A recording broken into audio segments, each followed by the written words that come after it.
ఇది ములుగు జిల్లా ఏటూరు నాగరం మండలం. గత ఏడాది దొడ్లకొత్తూరు మరియు కొండాయి మల్లాల గ్రామాలకు గత ఏడాది జూలై 27వ తారీఖున పెద్ద ఎత్తున ప్రకృతి విలయతాండవం చేసి వరదలు వచ్చి ఇక్కడ 8 మంది సుమారుగా 8 మంది ఇక్కడ వరదలో గల్లంతవ్వడం చనిపోవడం జరిగింది.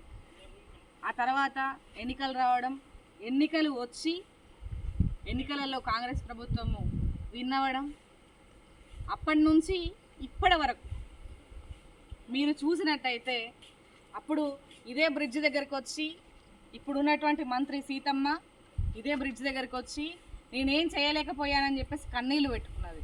కానీ ఈరోజు కూడా ఇక్కడ ఉన్నటువంటి పరిస్థితి ఇదే. చూడండి, బ్రిడ్జ్ అట్లనే ఉన్నది, ఇప్పటివరకు నిర్మాణం లేదు.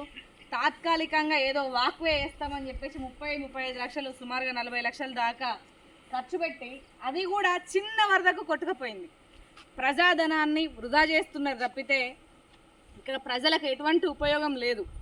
ఇప్పటికీ కొండాయి మల్లాల ఐలాపూర్ గ్రామస్తులు కాలినడకన వెళ్లాల్సిందే. రవాణా సౌకర్యం లేదు. చిన్నగా ఏదో తుమ్ములు పెట్టి మట్టి పోస్తున్నారు, అది కూడా చిన్న వర్షానికే ఇవన్నీ కొట్టుకపోతున్నాయి.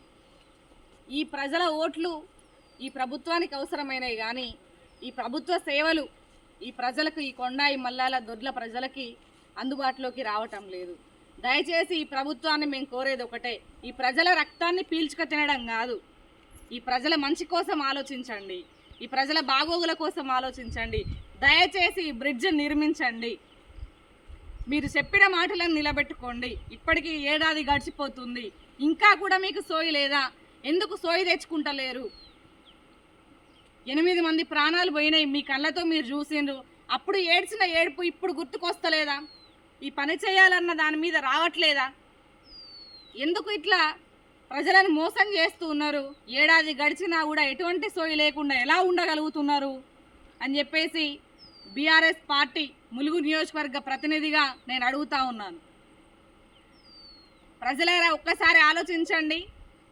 ఈ కొండాయి మల్లాల ప్రజలు ఎంత ఇబ్బంది పడుతున్నారు. సంవత్సరం గడుస్తూ ఉన్నది కానీ ఇప్పటివరకు ఎటువంటి ఇది లేదు. దయచేసి ఈ ప్రభుత్వానికి బుద్ధి చెప్పాల్సిన బాధ్యత ప్రజల మీదనే ఉన్నది. కాబట్టి ఒక్కసారి ఆలోచించండి. మాయ మాటలను చెప్పేవాళ్ళు ప్రతిసారి నమ్మకూడదు అని చెప్పేసి విజ్ఞప్తి చేస్తా ఉన్నాను. అలాగే ప్రభుత్వాన్ని ఈ ప్రజలకు వెంటనే బ్రిడ్జ్ నిర్మించాలని, రవాణా సౌకర్యాన్ని ఏర్పరచాలని చెప్పేసి కోరుతా ఉన్నాను. జై తెలంగాణ, జై తెలంగాణ, జై కేసీఆర్, జై తెలంగాణ. ధన్యవాదాలు. కేసీఆర్ గారి నాయకత్వం.